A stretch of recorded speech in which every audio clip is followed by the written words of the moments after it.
สบายดีเพื่อนๆทุกคนที่ว่าเข้ามาชมคลิปนี้เนาะในคลิปนี้ข่อยก็มีเว็บไซต์หนึ่งมาใหม่เลยเนาะทุกคนเนาะซึ่งหน้าต่างนี่อย่างทุกอย่างแม่นเป็นภาษาลาวมาเนาะซึ่งว่าจะว่าเว็บลาวถึงก็ว่าได้เนาะชื่อเว็บไซต์มัน Skyden เนาะทุกคนเนาะ skydenmedia.com ซึ่งในเว็บนี้ก็มี2ภาษาเนาะเป็นภาษาอังกฤษและก็ภาษาลาวเนาะซึ่งเว็บไซต์นี้จะเป็นเว็บไซต์เกี่ยวกับการบึงโฆษณาเนาะเลี้ยวครับอ่ารายได้จากการเบิ่งโฆษณาเนาะเบิ่งกับ่ได้โดนเนาะประมาณ10วิต่อ1วิดีโอเนาะทุกคนเนาะ10วิแล้วกดส่งเนาะซึ่งเรียกงานมันจะมีแต่ละ VIP เนาะมีทั้งหมดอยู่ที่หลาย VIP เนาะ VIP 1 2 3 4 5แล้วแต่เนาะเริ่มต้นลงทุนเพียงแต่330,000กีบหรือว่า15 USDT ประมาณนี้เนาะทุกๆอย่างเนาะแม่นเติมหรือว่าถอนมันเป็น USDT เนาะทุกคนเนาะซึ่งกำไรนี่ก็ถือว่าโอเคเลยเนาะบ่ว่าจะลง VIP ใดก็ตามเนาะVIP 1นี่ขึ้นไปเนาะ VIP 1หา VIP 5นี่คืนทุนภายใน30มื้อหรือว่า1เดือนเนาะเฉลี่ยก็คือมื้อละ 3%เด้อเนาะส่วนว่า VIP 5VIP 6ขึ้นไปเนาะ VIP 6 7 8ก็ประมาณ20มื้อ21 22มื้อก็คืนทุนเนาะเอิ้นว่าจะหลายกว่า 4% ต่อมื้อก็ขึ้นไป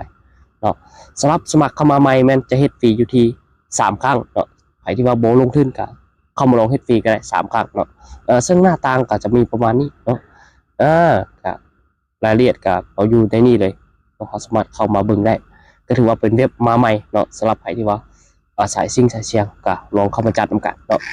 โอเคก็ไปเบิ่งในส่วนของวิธีการสมัครกันเลยหลังจากที่ว่าเพื่อนๆเนาะคลิกลิงก์สมัครเข้ามาเนาะบ่ว่าจะเป็นหมู่คู่หรือว่าอ่า ไผ่ส่งให้เนาะส่งลิงก์สมัครให้เนาะสนใจก็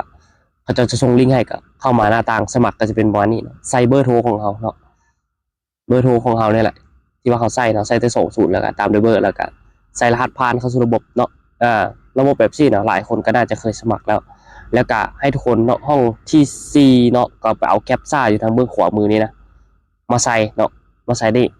หลังจากนั้นห้องสุดท้ายเป็นรหัสแนะนำเนาะกาบ่ให้ไปเปลี่ยนนะเพราะจะเป็นรหัสแนะนำของผู้แนะนำของแต่ละคนเนาะหลังจากนั้นก็กดลงทะเบียนเลยหลังจากกดลงทะเบียนแล้วหน้าตามันจะเป็นประมาณนี้เนาะให้ทุกคนคำบึงหน้าต่างการ VIP เนาะ VIP มันจะบอกละเอียดเลยว่าVIP สูตรนี่มันจะให้กดอยู่ที่4งานต่อมื้อเนาะแล้วก็มันจะให้เฮ็ดเพียงแต่3วันเนาะหลังจากจบ3วันแล้วเนาะถ้าว่าเขาอยากเฮ็ดต่อเขาก็ต้องไป VIP 1เนาะก็คืออ่าทุนอยู่ที่330,000กีบเนาะหรือว่าประมาณ$15เนาะจะมีรายได้อยู่ที่ประมาณเอ่อ3%ต่อมื้อเนาะก็ให้ทุกคนเอาต้นทุนนี่ไปคูณ3%ต่อมื้อแล้วก็ตัวนี้ก็คือกันเนาะ VIP 2ก็ล้าน485,000ก็เอาล้าน485,000นี่คูณเอ่อ3%ต่อมื้อจะให้รู้เลยว่ามื้อนึงเราจะได้เท่าไหร่แล้วก็ VIP 3ก็คือกันเนาะ VIP 3มัน4ล้าน455,000ก็3%คือกันเนาะทุกๆ VIP เนาะบอกว่าตั้งแต่ VIP 5เนาะจนฮอด VIP 1แม่น30มื้อคืนถึงเนาะส่วนว่า VIP 6ขึ้นไปมันจะได้หลายแน่เนาะแต่ว่าต้นทุนก็ต้องสูงแน่นะเนาะเพราะว่า VIP 6ก็เริ่มต้นอยู่ที่92ล้าน4แสนเนาะอันนี้คือ VIP 5ก็35ล้านละก็สูงสมควรเนาะก็ให้ทุกคนพิจารณาบึงในงบของประมาณแล้วก็ยอมรับความเสี่ยงตัวใดได้ก็ลงเนาะแล้ว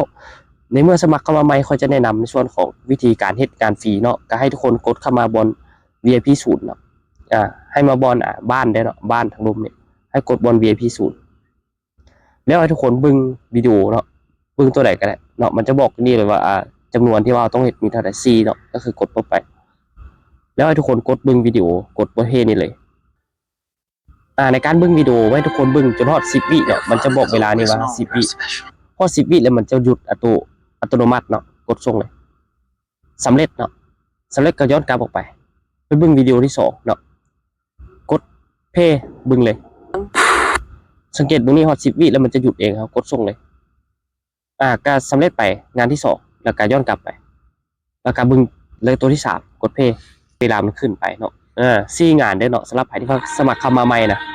กด4งานกดส่งแล้วยังอีกตัวนึงเนาะกดไปกดเพย์ Whatever this operation is หลังจากนั้นกดส่งหลังจากนั้นก็งานที่ว่าเขาเช็ดมื้อนี้เบิดเนาะแล้วก็เรียกที่สำเร็จมื้อนี้ก็คือจะเป็น C อ่ะล่ะเนาะมันจะอยู่ที่ C แล้วหลังจากเขาเฮ็ดแล้วเนาะ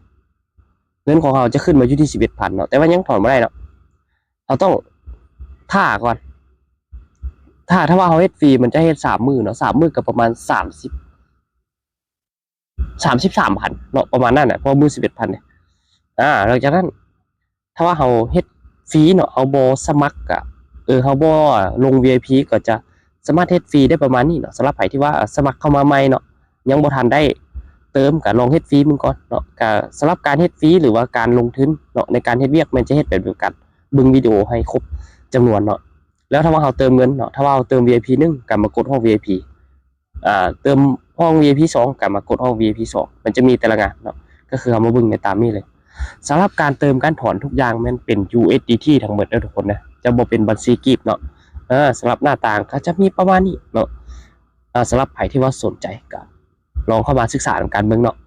ย้ำว่าทุกการลงทุนไม่มีความเสี่ยงเนาะโดยเฉพาะเว็บแบบซี่เนาะสายซิ่งสายเสี่ยงเนาะก็ในช่วงที่มันมาทำอิดก็ฮีบเอาเนาะสำหรับใครที่เฮ็ดลิ้นเนาะบ่แนะนำให้ลิ้นตอนหลังๆนะเพราะว่าอยากบ่อยากถ้าว่าเฮาลงสมัครแล้วลงทุนเลยนะเฮาก็30มื้อก็คืนทุนแล้วเด้เนาะโอเคเนาะสำหรับคลิปนี้ก็ขอจบเพียงเท่านี้เนาะในคลิปต่อไปก็จะมาแนะนำในส่วนของการเติมการถอนแล้วก็การอธิบายเกี่ยวกับแอปเนาะฝากทุกคนกดติดตามไปเด้อโอเคขอบใจ